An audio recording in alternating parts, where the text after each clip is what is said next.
ಇನ್ನು ಚಲಿಸ್ತಾ ಇದ್ದ ರೈಲು ಹತ್ತೋಕೆ ಯತ್ನಿಸಿ ಕೆಳಗೆ ಬಿದ್ದಂತಹ ಯುವಕ ಸ್ವಲ್ಪದ್ರಲ್ಲೇ ಪಾರಾದಂತಹ ಘಟನೆ ಮಂಗಳೂರಿನ ಪಡೀಲ್ ಜಂಕ್ಷನ್ ರೈಲ್ವೆ ಸ್ಟೇಷನ್ನಲ್ಲಿ ನಡೆದಿದೆ.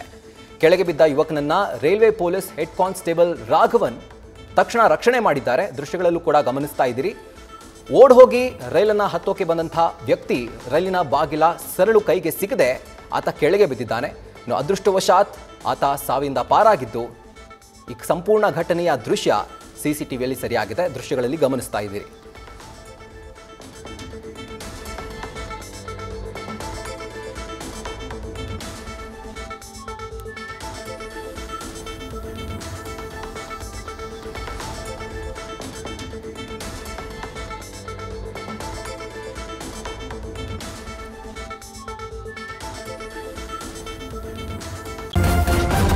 ನ್ಯೂಸ್ ಫಸ್ಟ್ ನಿರ್ಭೀತಿಯಿಂದ ನಿಮ್ಮ ಪರವಾಗಿ.